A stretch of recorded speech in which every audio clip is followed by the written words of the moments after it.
new album and the single Guilty All the Same, I think were partially inspired by things that we used to listen to before we ever released the record. Bands like Refused and Helmet and At the Drive-In. I mean, we were looking for something like that was new and modern, and we couldn't find it. And whenever we get that feeling, it seems like that's one of those moments that we create music. The one moment though that had never happened before on that song was that the bridge of the song was always designed for rapping. And I just kept looking at it and thinking like, man, if I come in rapping there, like, even if I write the best verse I've ever written, it's still gonna be expected that I come in and rap. Like it won't be surprising.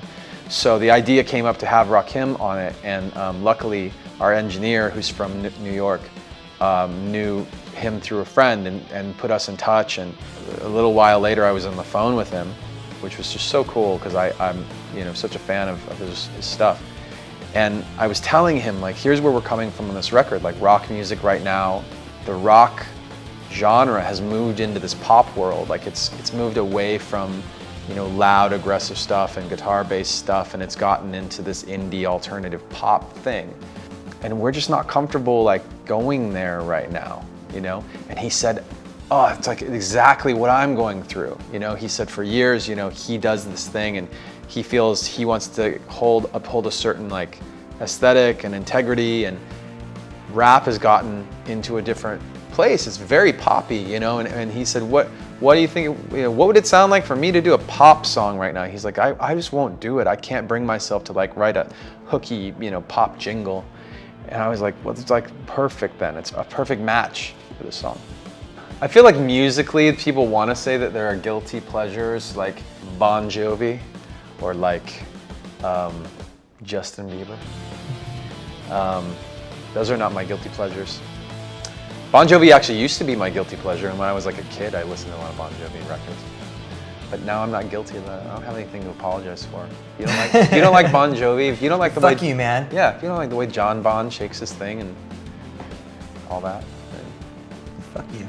I think with any album, like, finding something that the entire band gets really excited about is the most difficult thing, because when we decided to move in the direction that led us to this aggressive guitar and drum heavy album, it was like, yeah, we were all interested in the song. The song felt exciting. When Mike came to the table with Guilty All the Same, he had been working on a batch of songs that were going in a more electronic direction. And he was like, I don't want to do that anymore. I want to do like this. This is what I want. This is what I'm missing. What do you think of this? Shocking. And it was like, and I was like, fuck yeah, I want that all day long. I want every song like this to be, the whole record to be like this. That's what I want. Chester promised that we'd release an album every 18 months. And then I sent him an email saying, what the fuck, dude? What are you talking about? Why are you telling people this? And our intention has been for a while to try and release things regularly at the very least. And at the time too, back during Minutes to Midnight when we put out that album took us like 18 months just to write it. So it was like forever between that album and the one before it. Our main concern though, whenever we're making a record, is always the quality of the record, to make sure we're happy with it. And I always tell people it's like a left brain and right brain experience for us when we're making the record. Like there's the creative side and the logical side of your brain, and when we're making an album, they're always like kind of like in trying to find balance. Like I want the craziest, most like interesting creative ideas to just pop out, but at the same time I also want the time to like craft the songs and make something hopefully like sophisticated and smart to the best of our abilities as a bunch of idiots. And sometimes that takes some time. So we just do our best to get them out in a timely fashion. Yeah.